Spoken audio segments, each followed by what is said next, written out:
The alien ship moved through space like a living thing, its surface glowing with soft blue light that pulsed like a heartbeat. Commander Veltar stood on the bridge and watched the stars through the large window. His ship had been flying around this area for 3 months now, keeping watch over the small yellow star and its planets. The third planet from the star looked interesting, covered in blue water and white clouds, but the life forms there seemed very simple and primitive. Veltar belonged to a race called the Hegemony, beings with 4 eyes and skin that could change, colors like a rainbow. They had been the strongest power in this part of the galaxy for over 1,000 years. Their ships were made from living metal that could heal itself and grow stronger over time. Most other alien races either joined the Hegemony willingly or were forced to become part of it. On this quiet day, Veltar expected nothing unusual to happen. His crew was busy doing their normal work, checking star maps, scanning for dangerous space rocks, and sending reports back to their home world. The bridge was filled with soft humming sounds from the ship's living computers and the quiet voices of his crew members talking to each other. Communications Officer Nexara was a female of his species, with tentacles instead of arms and patches on her skin that glowed different colors when she felt different emotions. She sat at her station monitoring all the radio signals in the area. Most of the time, she only heard natural sounds from stars and planets, or sometimes the simple beeping signals from their own monitoring equipment. But today was different. "Commander," Nexara called out, her skin patches flickering yellow, which meant she was confused or surprised. "I am picking up something strange on our sensors." Veltar turned to look at her. "What kind of strange?" "There is a ship, sir. It just appeared at the edge of our scanning range, but it does not look like any ship I have seen before." The main viewing screen in front of them changed to show what their sensors had found. Veltar stared at the image and felt his own skin patches change to purple, which meant he was also confused. The ship looked nothing like the smooth, curved vessels of the Hegemony or any of the other known races in the galaxy. This ship was all straight lines and sharp corners, made of gray metal with no decoration or beauty. It looked rough and crude, like something built by people who cared more about making it work than making it look good. "How big is it?" Veltar asked. Navigation Officer Kexrin, whose tentacles were always moving over his control panels, answered without looking up. "About half the size of our ship, Commander, but the design is very different from anything in our databases." Veltar studied the strange vessel. It was moving slowly toward the inner part of the star system, not trying to hide or run away. This meant either the beings inside were very brave or very stupid. Maybe they did not know that this area of space belonged to the Hegemony. "Any weapons detected?"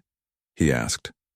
"Some energy signatures that could be weapons," replied Tactical Officer Zekron, "but they are not powered up or aimed at us. The ship seems to be on a peaceful mission."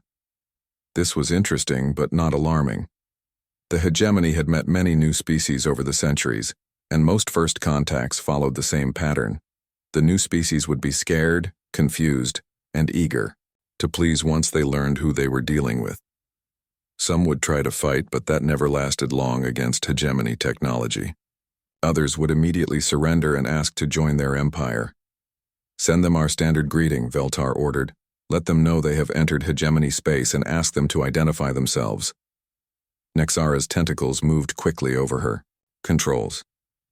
Transmitting now, sir. Standard diplomatic frequency, all common languages included." The message that went out to the unknown ship was one that had been used thousands of times before. "Unknown vessel, you have entered space controlled by the Hegemony. State your origin and purpose. Comply with our instructions, and no harm will you come to you." Meanwhile, inside the strange ship, things were very different from what the aliens expected. Captain Jiho Kim sat in his command chair and looked at the main screen showing the vast emptiness of space around them. His ship was called the UES Dauntless, and it was the first vessel built by humans specifically to travel between the stars. The letters UES stood for United Earthship, and every person on board felt proud to be part of humanity's first real journey into deep space. The ship had taken 18 months to reach this star system, traveling through something called hyperspace that human scientists had only recently learned how to use. The journey had been long and sometimes boring, But now they were finally here, about to make contact with their first alien civilization. Jiho was a man in his 40s with black hair starting to turn gray at the sides. He had been chosen to lead this mission because he was calm under pressure and good at making quick decisions. Before becoming a space captain, he had been in Earth's Navy and had commanded ships on the ocean. Space was different from the sea, but many of the same skills were needed. His crew was made up of 50 people, scientists, diplomats, engineers, and soldiers, all carefully chosen from thousands of volunteers. Everyone on Earth had wanted to be part of this historic mission, but only the very best had been selected. They had spent 2 years training together, learning each other's strengths and weaknesses, and preparing for whatever they might find among the stars. Lieutenant Mina, Park sat at the communication station, her fingers moving quickly over her controls. She was young, maybe 25 years old, with short black hair and bright, intelligent eyes. She had studied alien languages at university, even though no one had ever heard an alien language before. Instead, she had learned how to analyze patterns in any kind of communication, and had helped design the computer programs that would try to translate alien speech. "Sir, we are receiving a transmission," Mina reported, her voice excited but professional. "It is definitely from an artificial source, not natural space phenomena. The computer is working on translation now." Chief Science Officer Dr. Subin Lee looked up from her station where she had been studying the alien ship on their sensors. She was a woman in her 30s who had spent most of her life studying the possibility of life on other worlds. Now that dream was becoming reality right in front of her eyes. "Captain," she said, "their ship design is fascinating. It appears to be some kind of biological and mechanical hybrid. I am reading organic components mixed with traditional metal and electronic systems. This suggests a very advanced understanding of biotechnology." Lieutenant Commander Hyun Choi, who was responsible for the ship's weapons and defenses, added his own observations.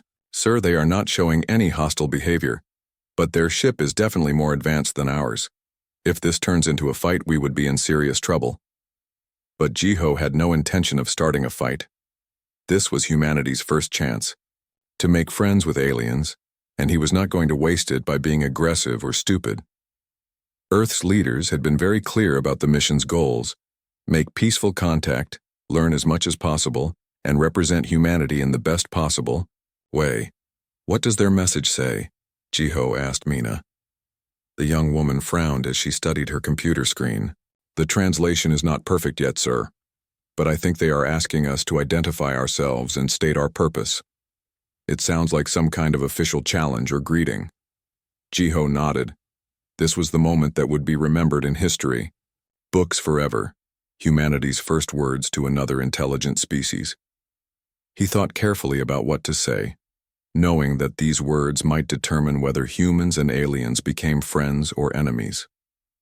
"Open a channel," he ordered. "Full diplomatic protocols." Mina's fingers flew over her controls. "Channel open, sir." Jiho stood up from his chair and spoke in a clear, strong voice. "This is Captain Jiho Kim of the United Earth ship Dauntless, operating under Earth Control Authority. We come in peace, seeking diplomatic contact with your people." The words traveled across space at the speed of light, carrying with them humanity's hopes for friendship and understanding among the stars. But neither Jiho nor any of his crew could have imagined the effect those simple words would have on the aliens who received them. The name Earth Control would change everything.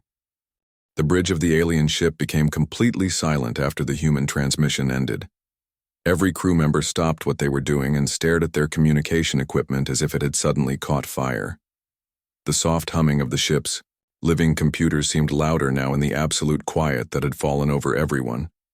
Communications Officer Nexara was the first to break the silence, but her voice came out as barely more than a whisper. "Did they say Earth Control?" Her skin patches had turned from their normal blue color to a deep purple that meant fear and shock. Her tentacles were shaking as she double-checked her translation equipment, hoping she had made some kind of mistake. But the computer confirmed what she had heard. Navigation Officer Kexrin let his tentacles fall away from his control panels. His 4 eyes were wide with an expression that would have looked like terror on a human face. Earth control, he repeated slowly, as if saying the words might make them less frightening. Commander Veltar felt his own skin changing colors rapidly, purple for fear, red for confusion, and yellow for disbelief, all mixed together in patterns that made him look like a living rainbow. But this was not a happy rainbow. This was the kind of color display that happened when a member of his species was facing something that challenged everything they thought they knew about the universe.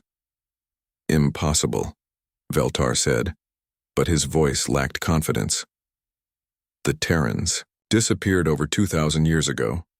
They are legends, stories told to young ones to teach them about the old days.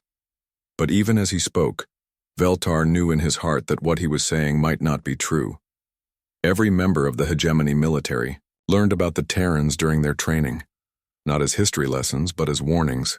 They were taught that somewhere in the galaxy, there might still be traces of the most powerful and mysterious species that had ever existed. The Terrans had been real once, that much was certain. Ancient records, found in ruins scattered across dozens of worlds, all spoke of the same beings. They were described as bipedal creatures with pale skin and strange hair that grew from the tops of their heads. They had come from a world they called Earth, somewhere in the galactic core regions, and they had possessed technology that seemed like magic to other species. But the most frightening thing about the Terrans was not their technology. It was their behavior. Unlike every other powerful species in the galaxy, the Terrans had not tried to conquer or rule others. Instead, they had helped. They had shared their knowledge freely, taught other races how to build better ships and cure diseases, and asked for nothing in return except friendship. This was so unusual that many modern scholars believed the stories must be exaggerated or completely made up. In the current galaxy, powerful species always dominated weaker ones. That was the natural order of things. The idea of a species that gave away advanced technology for free seemed impossible to believe. Tactical Officer Zekron was studying the readings from the human ship with growing alarm.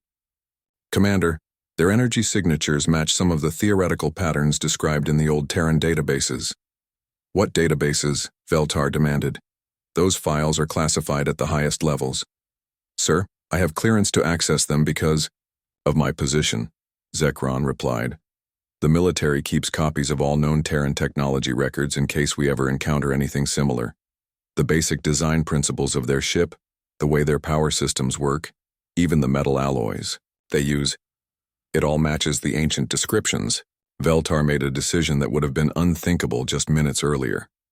Send an emergency transmission to Fleet Command. Priority Alpha level. Tell them we may have encountered actual Terrans. Nexara's tentacles moved quickly over her. Controls. But she kept glancing nervously at the communication channel that was still open to the human ship. Sir, what do we tell them while we wait for orders? Before Veltar could answer, more alarms began sounding throughout the bridge. The sensor operator announced that 3 more ships had just appeared on their instruments, dropping out of hyperspace. At high speed. On the human ship, the crew was having a very different reaction to what was happening around them. Captain Jiho Kim watched the tactical display as new contacts appeared on their sensors. Lieutenant Commander Hyun Choi was reporting the situation with professional calm, but Jiho could hear the concern in his voice. Captain, we now have 4 alien vessels surrounding us. They appear to be maintaining a defensive formation, but they have not powered weapons or made any threatening moves. Chief Science Officer Dr. Subin Lee was practically vibrating with excitement as she studied the new ships on her instruments. Sir, these are incredible. Each ship is using a completely different design philosophy, but they all incorporate the same basic biotechnology we saw in the first vessel. This suggests a very advanced civilization with multiple member species. Lieutenant Mina Park looked up from her communication station with a puzzled expression. Captain, something strange is happening with their transmissions. I am picking up a lot of internal chatter between the ships, but the translation computer is having trouble with it. The words it can translate seem to be related to historical records and emergency procedures. Dr. Subin moved to stand beside Jiho's chair. Captain, I think we may have stumbled into something more significant than a simple first contact situation. Their behavior suggests they recognize us somehow, but that should be impossible since this is humanity's first time leaving our local star system. Communications specialist Aaron Zhang, a young man who had been monitoring all radio frequencies, suddenly looked up with excitement. "Captain, I have been working on their communication protocols during the silence, and I think I have found something important. They keep using a word that translates as Terrans and phrases about the return and the ancient ones." Jiho frowned as he considered this information. Terrans could just be their word for us, since we come from Earth. But what would they mean by the return? Chief Engineer Wu Jin Nam had been quietly analyzing the alien technology from his station in the back of the bridge. Now he approached the captain with a tablet computer showing his findings. "Sir, I have been comparing their ship designs to some of the theoretical frameworks developed by our scientists before we left Earth.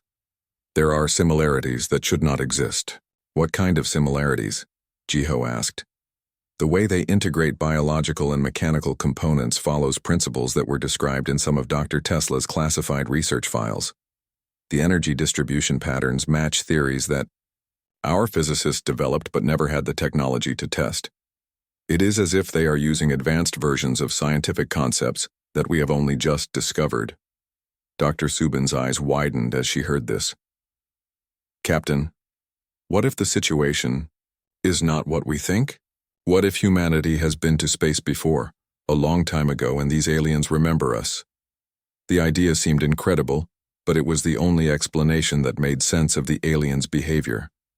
Jiho thought about all the gaps in human history, all the lost civilizations and forgotten technologies that archaeologists on Earth were still trying to understand. Could it be possible that humans had once traveled among the stars, and then somehow lost that ability?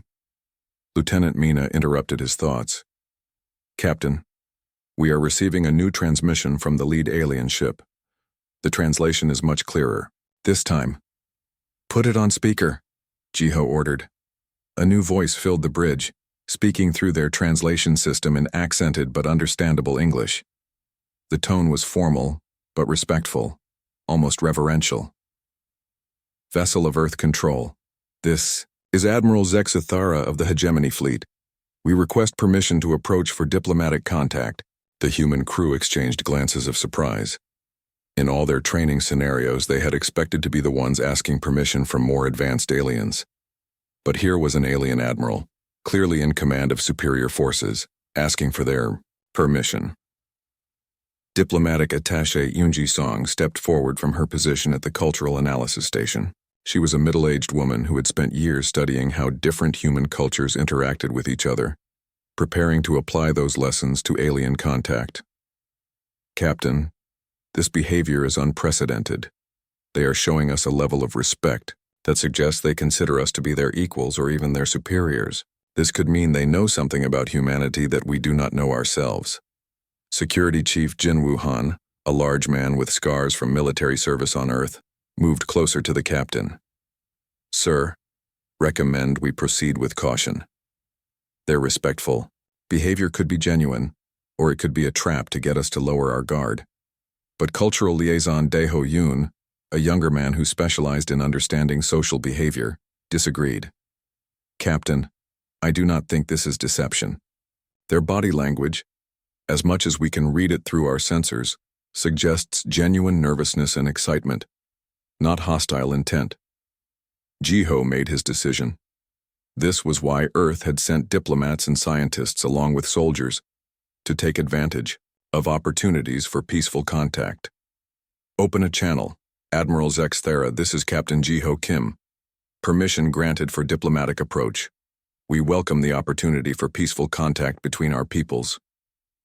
As the alien flagship began moving slowly toward the Dauntless, none of the humans could have guessed that they were about to learn the truth about humanity's forgotten past. Admiral Zexathera's flagship was 3 times larger than any ship the humans had ever seen, its biomechanical hull gleaming with patterns of light that seemed to pulse with its own heartbeat.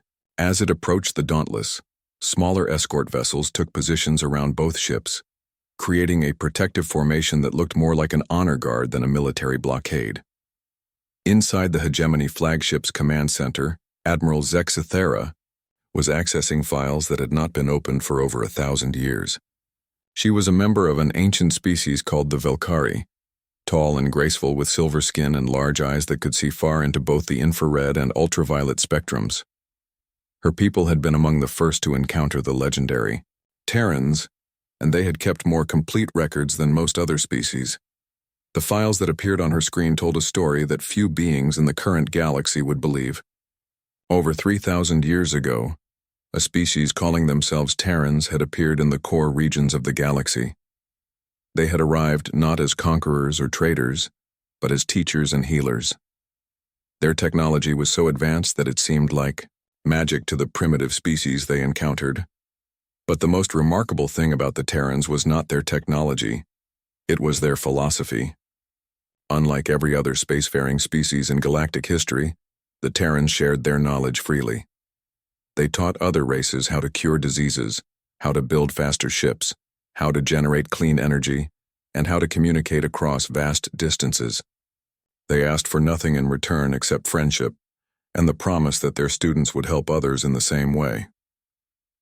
Within just a few hundred years, dozens of species had achieved spaceflight with Terran help. Trade routes were established, communication networks were built, and for the first time in galactic history, different alien races worked together peacefully. It was a golden age that historians called the Great Awakening. But then, mysteriously, the Terrans began to withdraw. They stopped making contact with other species, stopped sharing new technology, and gradually disappeared from known space. The last official Terran transmission, sent from their homeworld called Earth, spoke of something called the Great Experiment, a plan to allow the galaxy to develop independently while Earth itself underwent some kind of transformation. The Terrans promised they would return when both humanity and the galaxy were ready for the next phase of galactic civilization. But centuries passed, then millennia, and no word came from Earth. Gradually, the Terrans became legend, then myth, then almost forgotten entirely. Admiral Zexithara finished reading the ancient files and turned to her tactical officer. "Commander, Helros, confirm again.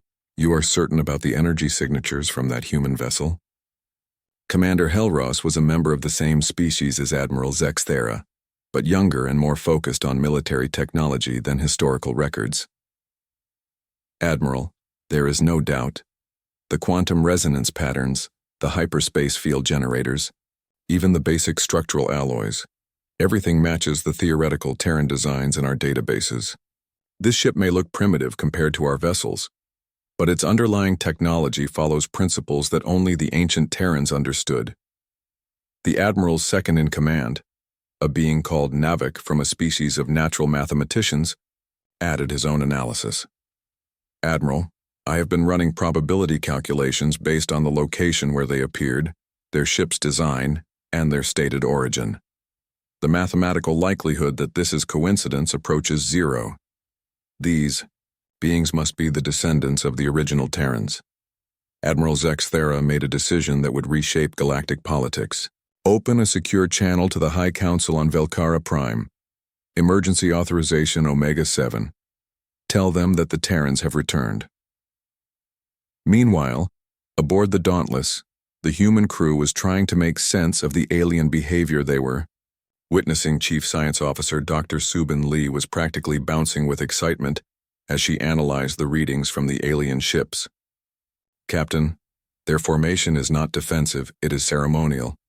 Look at the positioning, the way they are using their running lights, even the specific distances they are maintaining. This is some kind of honor guard formation." Communications. Specialist Aran Jiang looked up from his station with a confused expression. "Captain, I am picking up transmissions from the alien ships to what appears to be their home worlds.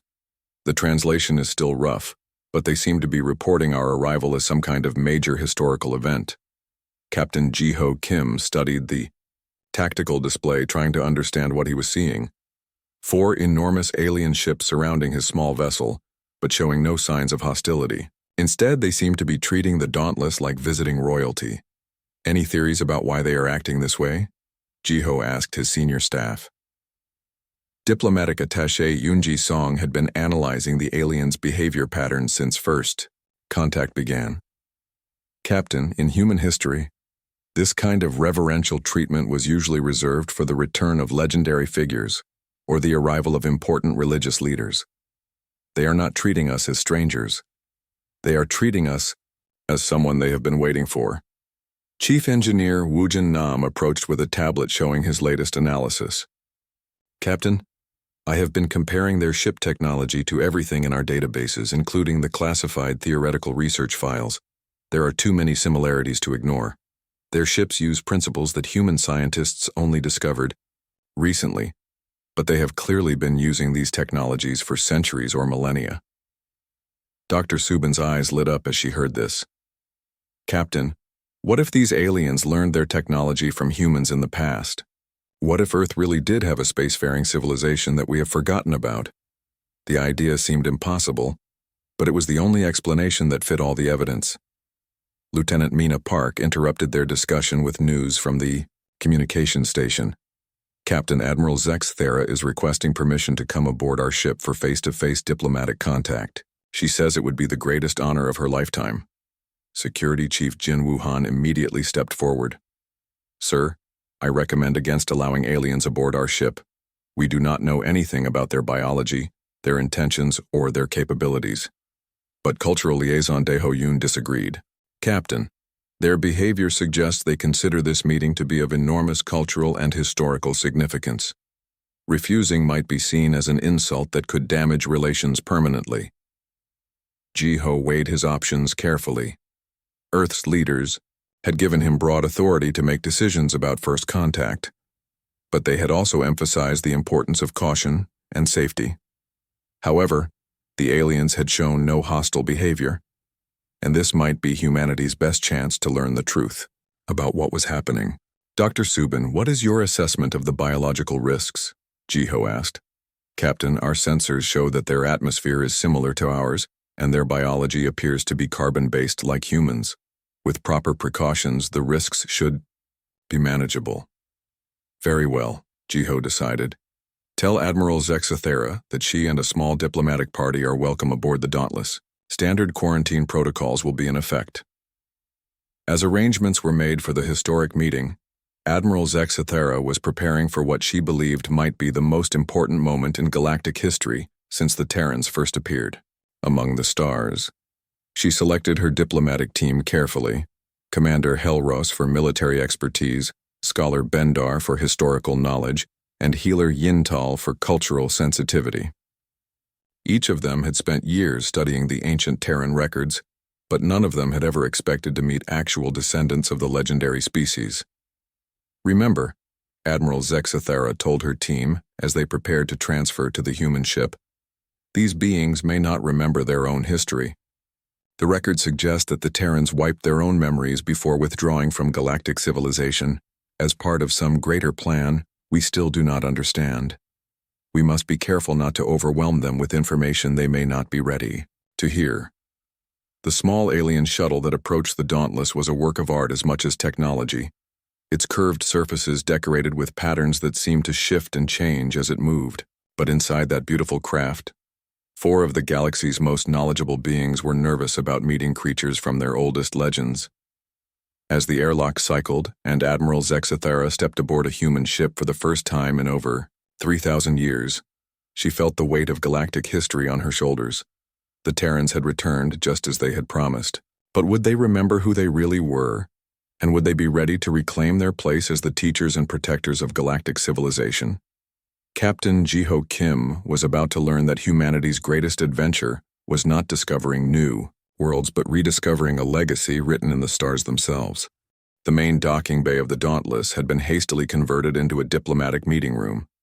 Captain Ji-ho Kim stood with his senior staff, all wearing their best-dress uniforms, as the alien shuttle settled onto the deck with barely a whisper of sound. The craft itself was beautiful beyond anything human engineers had ever imagined. Its surface seemed to flow like liquid metal, and patterns of soft light moved across it like living artwork. When the shuttle's airlock opened, Admiral Zexathera stepped out first and the humans got their first close look at an alien being. She was tall and elegant, nearly 7 feet in height, with silver skin that seemed to glow with its own inner light. Her large eyes were the color of deep space, and her movements had a grace that made it seem like she was floating, rather than walking. Behind her came 3 other aliens, each from a different species. Commander Helros looked similar to the Admiral but had patterns of darker silver across his skin that might have been military decorations. Scholar Bendar was shorter and wider, with rough brown skin like tree bark and eyes that seemed to hold ancient wisdom. Healer Yintal was the most unusual, a being that seemed to be made partly of energy and partly of matter, shifting between solid and translucent as she moved. Admiral Zexathara approached Captain Jiho with movements that clearly showed deep respect. When she spoke, the translation device she wore rendered her words in perfect English, but with a formal tone that suggested she was choosing each word carefully. Captain Kim of Earth Control, she began. I am Admiral Zexthara of the Velkari species, representing the Hegemony Council.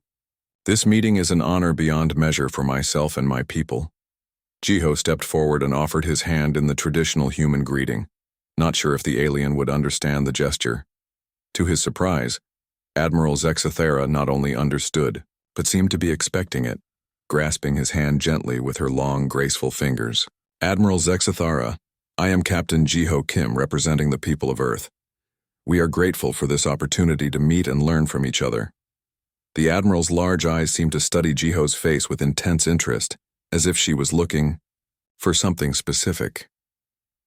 Captain Kim, before we begin formal diplomatic discussions, I must ask you a question that may seem strange. How much does your species remember about your own history among the stars? The question caught Jiho off guard. Dr. Subin Lee stepped forward to answer. Admiral, this is humanity's first interstellar voyage. As far as we know, our species has never traveled beyond our home star system before this mission. A look that might have been sadness crossed Admiral Zexthara's alien features. I was afraid of that, she said softly. Then, speaking more formally, she continued. Captain Kim, what I am about to tell you may be difficult to believe, but your species has been among the stars before. In fact, humans were once the most influential and respected civilization in this part of the galaxy. The human crew exchanged glances of confusion and disbelief. Diplomatic attaché Yunji Song spoke up. Admiral, I think there may be some misunderstanding. Our historical records go back thousands of years, and there is no mention of space travel or contact with alien civilizations. Scholar Bendar, the tree-like alien, moved forward with careful steps. His voice was deep and resonant, like wind through a forest. Dr. Song, that is exactly what we would expect. The final Terran transmissions indicated that your people planned to erase their own memories of galactic civilization as part of what they called the Great Experiment. Terran? Captain Jiho asked. Is that what you call us? Terra was the galactic name for your homeworld, Admiral Zexathara explained. Earth is simply your own species name for the same planet. For over 1,000 years, the name Terra was spoken with reverence on thousands of worlds throughout this region of space. Commander Helros activated a small device that projected a 3-dimensional star map above the group. Points of light appeared connected by flowing lines that showed trade routes and communication networks. This map shows the galactic civilization as it existed 3,000 years ago. Every connection you see, every trade route and communication relay was built with Terran technology and Terran guidance. The humans stared at the map in amazement. There were hundreds of star systems connected in a vast network that covered a significant portion of the galaxy. Dr. Subin could barely contain her scientific excitement. Admiral, are you saying that humans created all of this vast interstellar civilization? Not created, Admiral Zexathara corrected gently. Enabled. The Terrans did not seek to rule or control other species. Instead, they shared their knowledge freely, teaching others how to achieve spaceflight, cure diseases, generate clean energy, and communicate across vast distances. They asked for nothing in return except friendship and the promise that their students would help others in the same way. Healer Yintal, the energy being, spoke for the first time, her voice like wind chimes in a gentle breeze. My people were dying from a plague that had lasted for centuries. The Terrans came to our world and taught us how to cure not just that disease, but all diseases. They gave us the knowledge of cellular regeneration and genetic repair. In gratitude, we offered them our wealth, our loyalty, our service. They asked only that we use our healing knowledge to help other species who needed it. Chief Engineer Wu Jin Nam stepped closer to the star map, studying the technical aspects of what he was seeing. Admiral, if humans really had this kind of technology 3,000 years ago, what happened to it? Why did we lose all this knowledge? Scholar Bendar consulted a device that looked like it was made from living wood. According to the records my people have preserved, the Terrans began to withdraw from galactic affairs about 2,500 years ago. They said they had detected signs of a great crisis approaching, something that would threaten all life in the galaxy. Their plan was to return to Earth and undergo what they called the Great Experiment. What kind of experiment? Dr. Subin asked. The records are fragmentary, Admiral Zexathera admitted, but it appears they planned to transform themselves somehow, to become something greater than they were. They believed this transformation was necessary to face the coming crisis.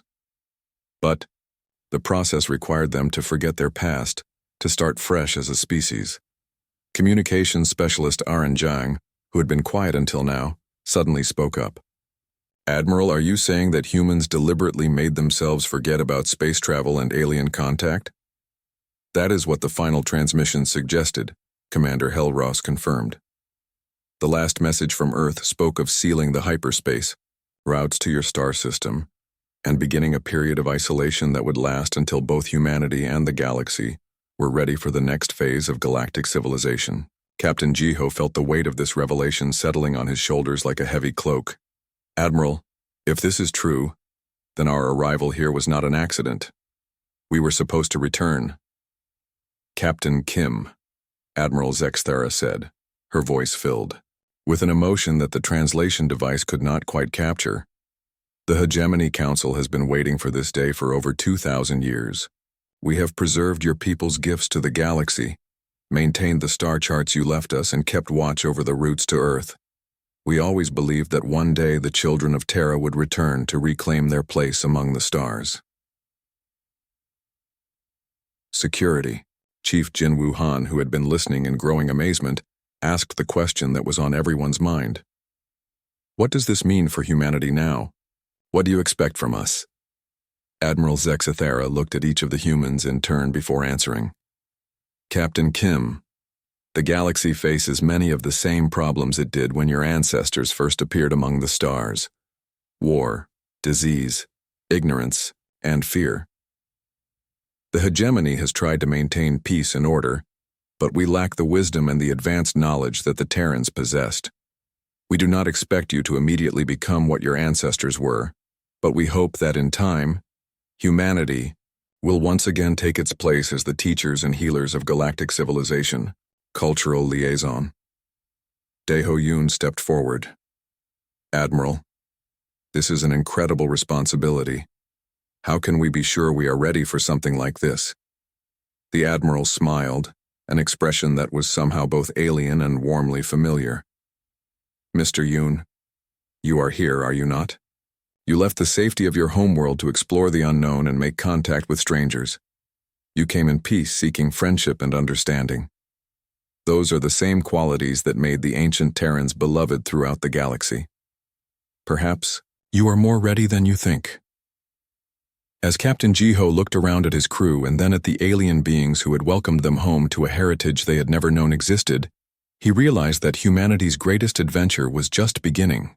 3 days had passed since the historic first meeting between humans and the hegemony delegation, and the Dauntless had become the center of the most significant diplomatic event in galactic history. Ships from dozens of different species had arrived in the star system, each one carrying representatives who wanted to witness humanity's return to the galactic community.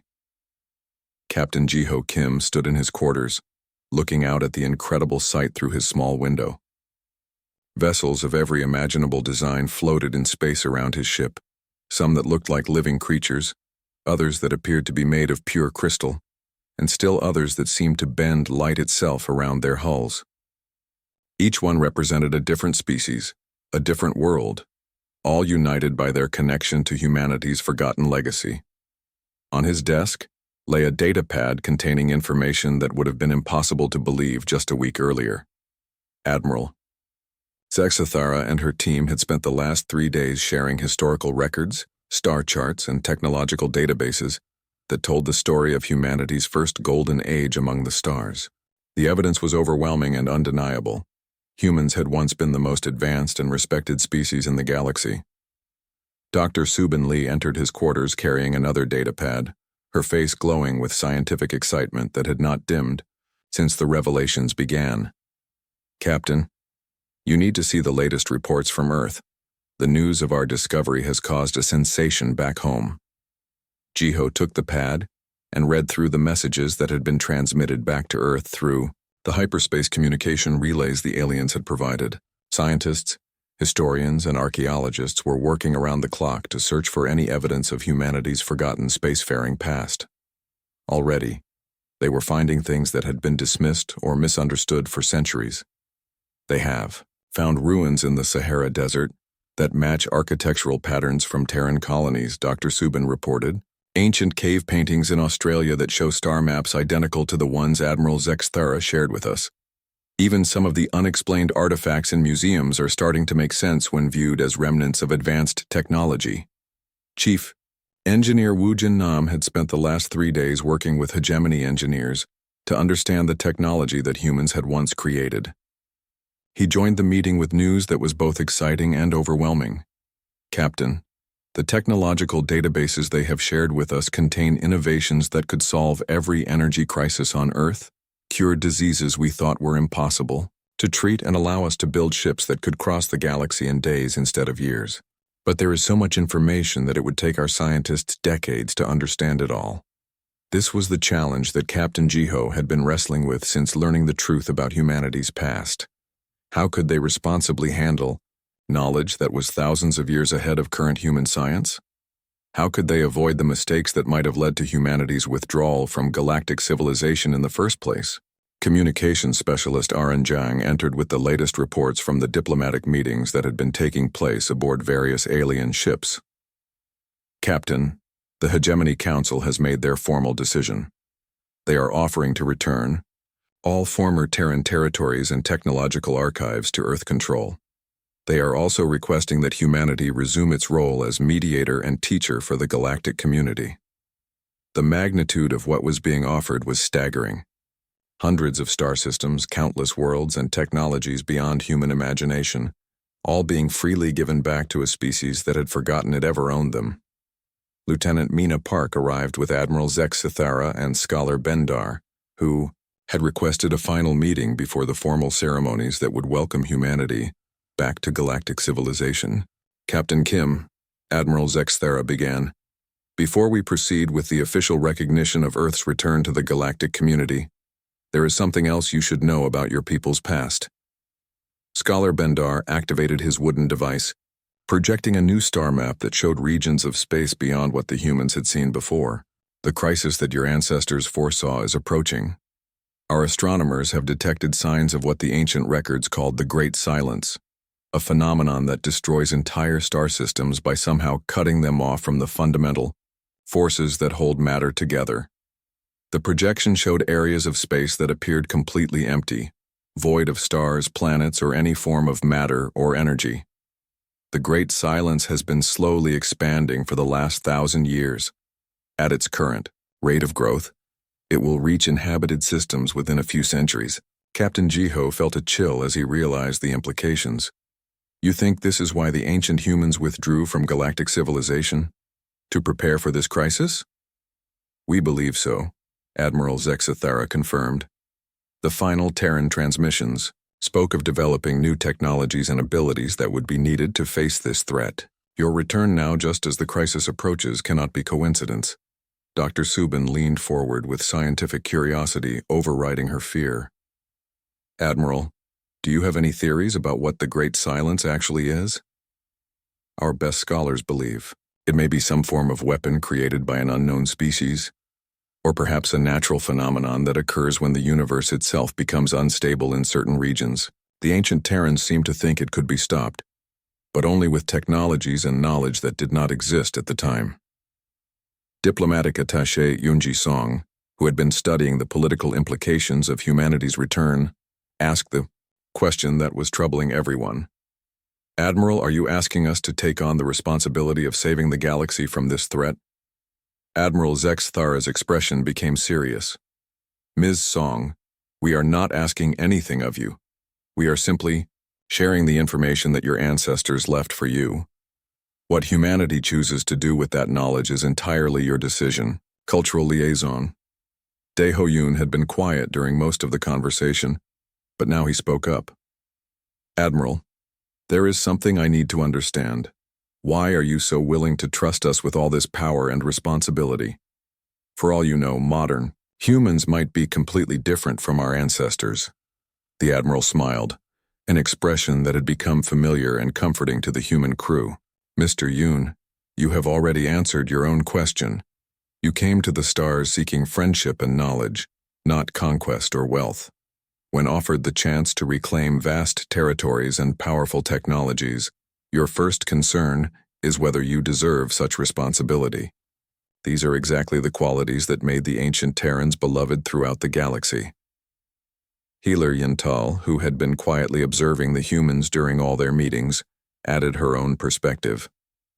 "Captain Kim, your people have something that many species lose when they achieve great power: humility and compassion. The ancient Terrans possessed these same qualities, and they are what made them effective leaders and teachers." Security Chief Jin Woo-han had remained skeptical throughout all the revelations, but now he voiced a concern that had been growing. "Admiral, what if we are not ready for this responsibility? What if we make mistakes that harm other species or make the crisis worse?" Commander Helros answered this time. "Chief Han, the hegemony made many mistakes during the 2,000 years when we tried to maintain galactic stability without Terran guidance. We started wars, failed to prevent famines, and allowed entire species to go extinct. We do not expect perfection from you. We only hope that you will do what you can to help." Captain Jiho made the decision that would define humanity's future among the stars. "Admiral Zexthara, on behalf of Earth and the human species, we accept the return of our ancestral territories and responsibilities. But we want to do this gradually, learning from you and other species as we rediscover our capabilities." The Admiral's skin patterns shifted to colors that their translation devices indicated meant joy and relief. "Captain Kim, the Hegemony Council will be honored to serve as advisors and partners as humanity resumes its place in galactic civilization." As the formal ceremonies began, and Earth's flag was raised alongside those of dozens of alien species, Captain Jiho reflected on how much had changed since they first received that alien transmission. They had come looking for new worlds to explore and new friends to make. Instead, they had discovered that humanity was coming home to a family they had never known existed. The challenges ahead would be enormous. Learning to use technologies they barely understood, taking responsibility for the welfare of countless alien species, and somehow finding a way to stop a crisis that threatened all life in the galaxy. But as Jiho looked around at his crew and their new alien allies, he felt confident that together they could face whatever the future might bring. The words Earth Control had indeed frozen the aliens in their tracks, but not from fear of the unknown. They had stopped from joy at the return of the teachers who had given them the stars, and who had finally come home to reclaim their place in the cosmic community they had helped create. Humanity's greatest adventure was not just beginning. It was continuing a story that had been written in the stars long before anyone alive could remember.